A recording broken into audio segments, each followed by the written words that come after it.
do sit there quietly, yet I feel the tremors in your soul as if they were my own. Trauma does not shout, it whispers in dreams. It knocks through sudden silence, and it rests curled deep in the hidden catacombs of the psyche. Many of you have come to this gathering thinking you are merely curious, seekers of knowledge, but I see more. I see the wounded pilgrims. I see the bearers of unspoken stories. I see those who, perhaps even unknowingly, are survivors of a psychic tempest that left no scar upon the skin. But carved canyons in the inner world, let us not pretend for a moment that trauma is something alien to the human condition. It is not. It is, in many ways, the defining initiation of consciousness. If the ego is the child of order, then trauma is the crucible through which that child learns the limits of its illusions. And so I speak not only as a doctor of the soul, but as a fellow wayfarer who has walked with shadows and dared to listen to what they had to say. You may have heard it said that time heals all wounds. That is not entirely true. Time, in the realm of the psyche, is not linear. It spirals, folds, and returns. A trauma that occurred when you were 5 may erupt into your dreams at 50. A scream suppressed in childhood may become a persistent tension in your chest. The body remembers what the conscious mind has tried to forget. But let me suggest to you this evening that forgetting is never the path to healing. Only integration is. What is it that trauma disrupts? The order of the self, the archetypal harmony, the sacred symmetry between the conscious and unconscious realms. And what is required then is not to rebuild the same structure, but to transcend it, to allow the trauma to transform you. You see, trauma is not the enemy. It is the unintegrated trauma that becomes the saboteur when we resist what has happened, when we exile it to the shadow. It festers, it becomes the devourer of dreams, the whisperer of doubts, the puppeteer of panic. But when we bring it into the light, we retrieve its power. But here is my hidden message to you. Within every trauma lies a seed of sacred transformation. That which wounded you can also awaken you. That which broke you can become the gateway to your deeper self. Do not ask, why did this happen to me? But instead, what is this asking me to become? The soul does not grow in comfort. It grows through initiation. And trauma, though cruel, is often the unchosen rite of passage. It strips the ego. It burns away illusion. It confronts us with the truth of our own vulnerability. And it is there, in that rawness, that we begin to encounter the numinous, the sacred dimension of the psyche that speaks in symbols, in visions, in archetypes. Let us speak of the shadow. For trauma lives there. The shadow is not evil. It is a part of you you were told not to be. The child told to be quiet, who grows into an adult, afraid to speak. The girl told her anger is ugly, who becomes a woman afraid to feel. The boy mocked for crying, who becomes a man armored in silence. Trauma feeds the shadow, but it also marks the place where your power was buried. To face the shadow is to retrieve what was lost. And this is no small task. It requires courage, not of the heroic kind, but of the inwardly surrendered kind. You must become the witness to your own pain. You must enter your dreams, your fears, your impulses, and listen, not to judge, not to fix, but to understand. For what you understand, you begin to transform. Consider the archetype of the wounded healer, the myth of Chiron, the centaur, who could heal others but not himself. This is no myth, it is the psychological fate of many trauma survivors. They become the wise friend, the devoted therapist, the silent rescuer offering to others what they deny themselves. But healing others cannot substitute for healing oneself. The wound must not become your identity. It must become your initiation. I once wrote that until you make the unconscious conscious, it will direct your life and you will call it fate. Trauma operates precisely in this way. It becomes a ghost, replaying its pain through relationships, through choices, through inner sabotage. But when you name it, when you face it, when you bring it into the sacred fire of consciousness, you become free. Dreams are the great compass in this work. The traumatized soul often dreams in fragments of falling, of drowning, of being chased. These are not meaningless nightmares. They are invitations. The unconscious is trying to speak the language of the forgotten. Listen, write down your dreams. Let their images guide you. The unconscious always knows what the conscious mind denies. It has been with you in every moment. It knows your truth. Do not underestimate symbols. A locked door, a burning house, a forested night. These are not just dream tropes. They are maps. The locked door is the memory you fear to revisit. The burning house is the ego collapsing. The forest is the descent into the unknown. Every trauma survivor, if they are to truly heal, ils must descendre. This is the archetype of the underworld journey. It is not a metaphor, it is a psychological necessity. But you will not descend alone. Your psyche contains allies, inner figures, guides, protectors. The anima, the animus, the wise old man, the divine child, these are not fantasies. They are autonomous energies that emerge when we are ready. Your healing is not only yours, it is collective. The archetypes are universal. For when you begin to reclaim your soul, you do so for every ancestor who never could. There are those among you who feel broken beyond repair. Let me speak to you now. What you call brokenness is often the cracking of the shell of false identity. What you call weakness is the softening of defenses that no longer serve. What you call lost is the soul pulling you inward, away from the noise, into the sacred chamber of rebirth. You are not lost. You are becoming. Trust the process. You see, trauma carries within it an ancient intelligence. It is not merely a disruption of the mind, it is a message encrypted in the body, in the soul, in the very architecture of your being. But we are taught to flee from pain, to silence suffering, to anesthetize the truth, and so the message goes unheard. The wound unrecognized, the self unrevealed.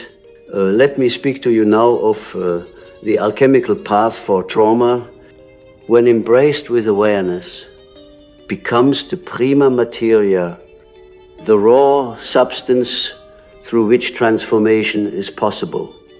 In alchemy, the base material is not rejected. It is heated, broken down, dissolved. Then it is reformed, reimagined, made luminous. So too with your wound, it is not to be denied. It is to be worked with, held in the vessel of the soul, turned in the fires of reflection until it yields its gold. We are a culture obsessed with cure. But I ask you to imagine something deeper healing, not as cure, but as integration. The trauma does not vanish. Rather, it is brought into wholeness. It becomes a sacred scar, a place of wisdom, a doorway to empathy. The one who integrates their trauma becomes a carrier of medicine, not because they were fixed, but because they became fully themselves. Do you feel the weight in your chest? That is not pathology.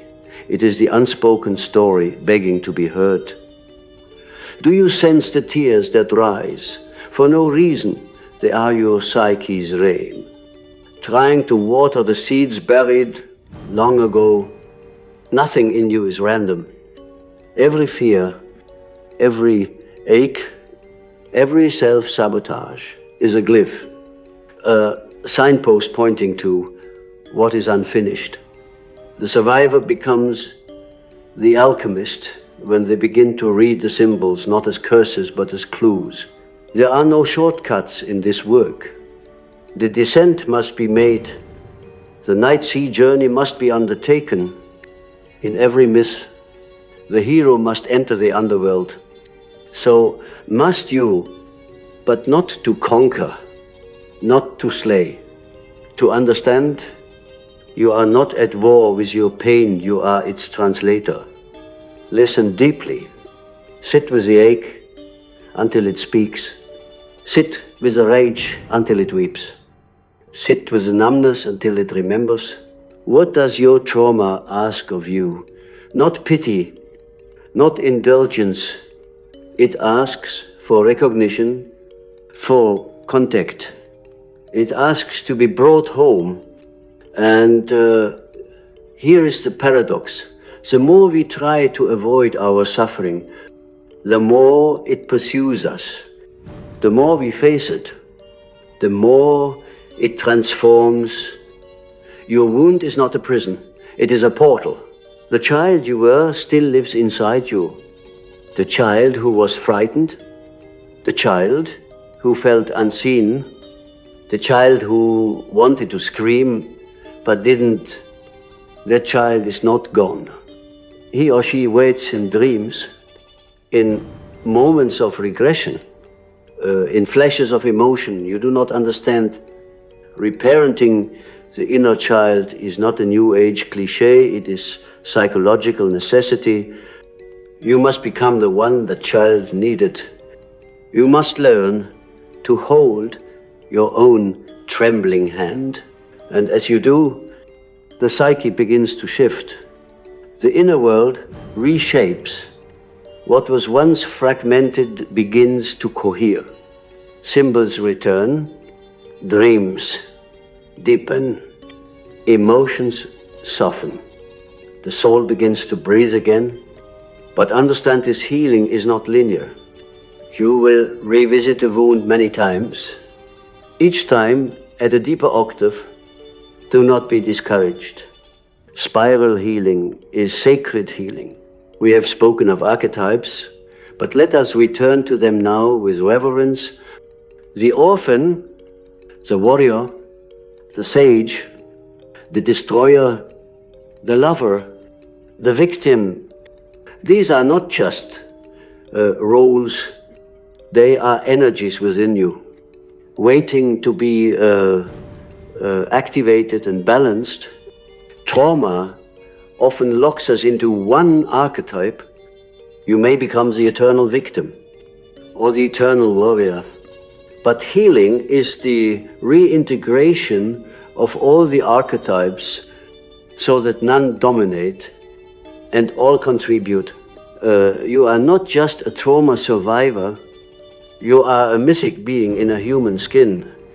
And your story is more than what happened to you, it is what you choose to become because of what happened.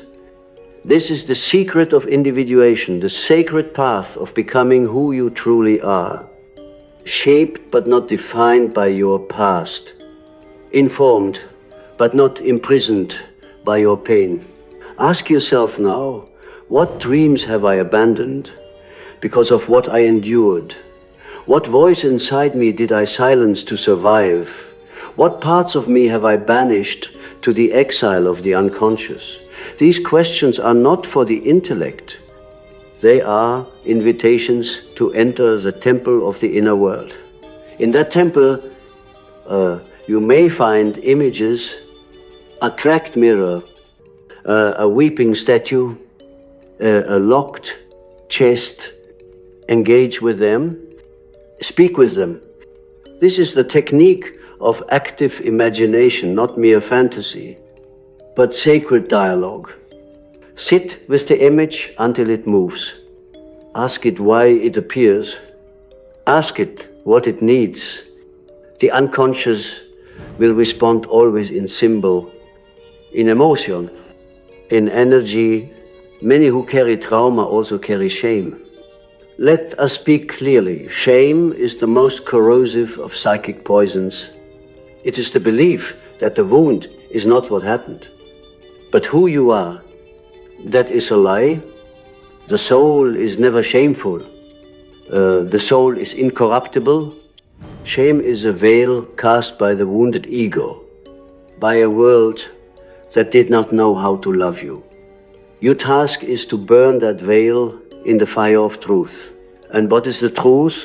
That you are still here, that you survived, that you carry within you the very resilience of the cosmos, that your scars are not marks of weakness, but hieroglyphs of your passage through the underworld, that to feel deeply, to ache still, to long for wholeness is not pathology. It is humanity. It is the sign that your soul still remembers where it came from. Do not let the world rush you. Healing has its own rhythm, like the moon's phases, like the tide. You are not behind. You are on the path. You are returning to yourself. You are excavating your truth from beneath the rubble of adaptation. And every time you sit with your pain, instead of running, every time you tell the truth. Instead of hiding, every time you choose tenderness. Instead of defense, you reclaim a part of yourself that trauma tried to steal. The work of reclaiming the self is not merely a psychological task, it is a spiritual pilgrimage. And like every sacred path, it requiert descente before ascent, darkness before light, silence before voice. Do not be disheartened if you find yourself in confusion. Confusion is not failure. It is the crumbling of false maps. It is the soul's way of clearing the path for what is real. If you feel you are unraveling, trust that this unraveling may be a sacred undoing. The persona, the mask we wear to survive, is often the first to fall. And with its collapse, we may feel naked, exposed, uncertain. But this vulnerability is not the end, it is the beginning. It is the place where the true self can begin to speak. I have seen many who survived unspeakable things. They sat in my office with haunted eyes and trembling voices, but beneath that pain, I always saw the same thing. a light, dim but unextinguished. And when they dared to face the shadows, when they spoke the unspeakable, dreamed the unbearable, loved the unlovable, that light grew, not suddenly, not without struggle, but it grew. You must understand, the unconscious is not your enemy. It is not a dark jungle to be tamed, but a living cosmos to be explored. Your trauma has not made you less human, it has made you more connected to the deep truths of existence. It has shown you what others fear to see, that life is fragile, that love can wound, that time can fracture, but also that healing is real, that beauty can be born from pain, and that the soul, when given space, knows how to mend. Imagine, if you will, our garden, neglected, weeds have grown, soil is dry, but beneath it, roots still live. The trauma survivor often believes their garden is dead, but it is not. It waits for water, for sun, for the gentle hand of attention. And what is that hand? It is your presence, your honesty, your decision to tend to your inner world. Each time you return to yourself with compassion, you water that garden. Each time you forgive yourself for surviving. The only way you knew how you clear the soil.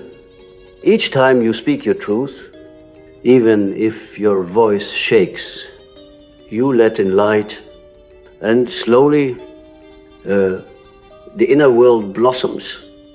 Not perfectly, not all at once, but enough to feel beauty again. You may still feel fear. That is natural. The body holds memory. A touch, a sound, a scent can bring you back. But this is not regression. It is opportunity to bring the conscious witness into the space where the child once stood alone, to say, I am here now. You are not alone. This is how we rewrite the nervous system. Not by force, but by presence. And remember, grief is part of this process. Do not rush it.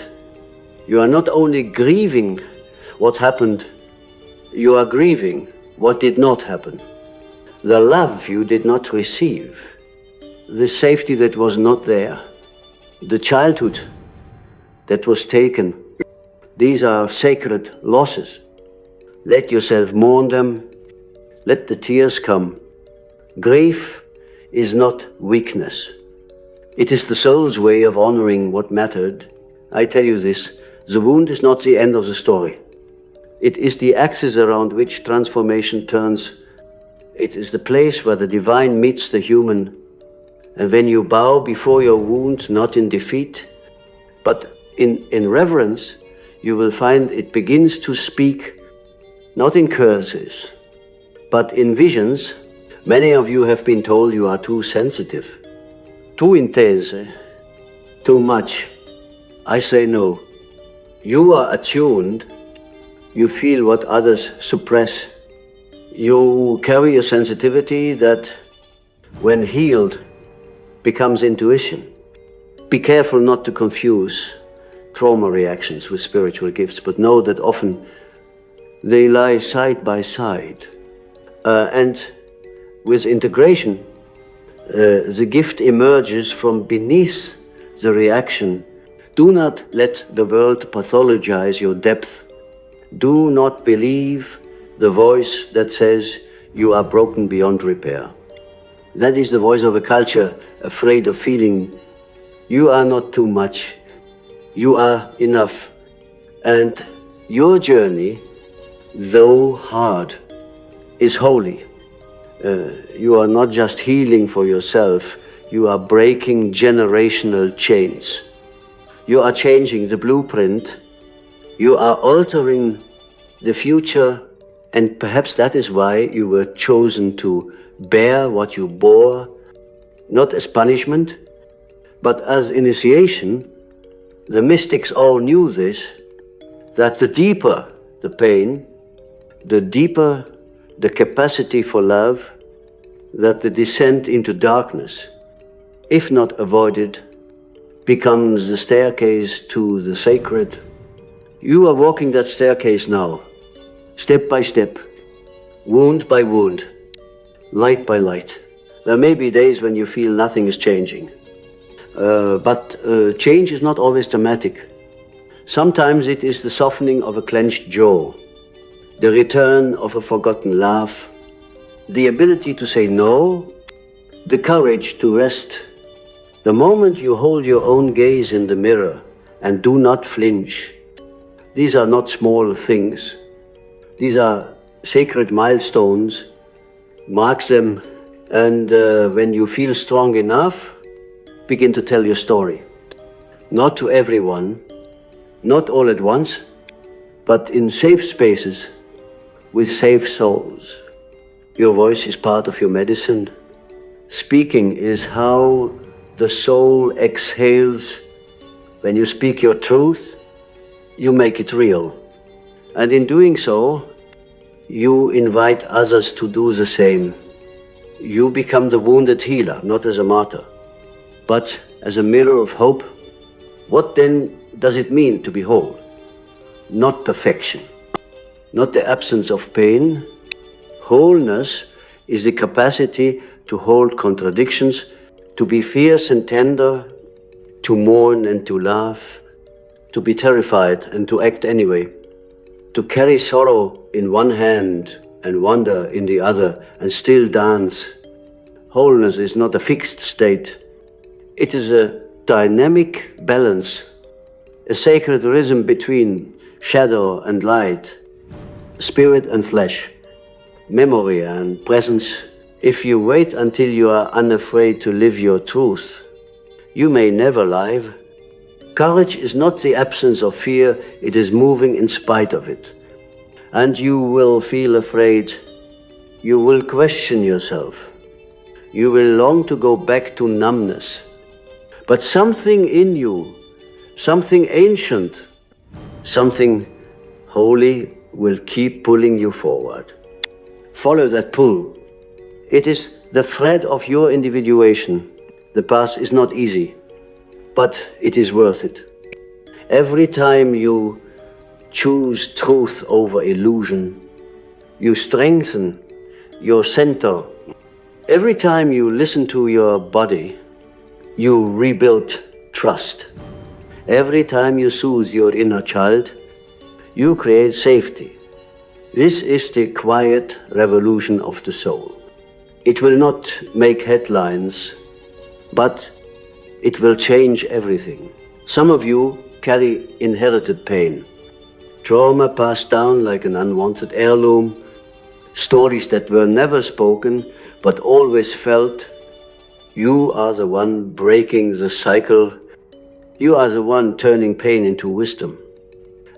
And your ancestors, whether you know them or not, are watching, not with judgment, but with awe, because you are doing what they could not. You are choosing to feel, to face, to heal. And when you heal, you do not become a saint. You become real. Soft in places you once were armored, clear where you once were fogged, connected where you once were fragmented. The healed person still feels pain, but it does not consume them. Still feels fear, but it does not cage them. Still remembers the trauma, but it no longer defines them. This is the miracle. This is the liberation. You do not heal to become someone else. You heal to become who you were meant to be before the world told you otherwise. Before shame, before silence, before survival became your identity. And who is that self? You will meet them slowly, in dreams, in moments of peace, in the gaze of someone who sees you in the mirror, when you finally smile and mean it, to the one who feels like giving up, I see you, this is not your end, this is your turning point. You have come so far, even when it was lonely, you have stayed alive through pain others could not name. You have carried your soul through fire, and you are still here. Do not underestimate what that means. Let me leave you with this. There is a place inside you untouched by trauma, a core, a spark, a knowing. No matter what you have endured, that place remains. It is your true self, your sacred center, and every step you take toward healing brings you closer to that self. Not to create it, but to remember it. Healing is remembering who you were before the pain, remembering that you are whole, even with your cracks, remembering that your story is not a tragedy, it is a myth in motion. And you, dear soul, are the sacred protagonist, chosen, challenged, and ultimately transformed. So when you walk from this place, do not walk as the wounded, walk as the one who knows that the wound is also the womb, that what tried to destroy you became your initiation, that the darkness you feared was the place you found your light. Walk gently, walk slowly, but walk on. You are not alone. You never were. The psyche is a vast cathedral. Trauma may have shattered some of its windows, but the structure stands. And now, with sacred hands, you rebuild not as it was, but as it was always meant to be, illuminated by the very light that once passed through the cracks. Welcome home to yourself.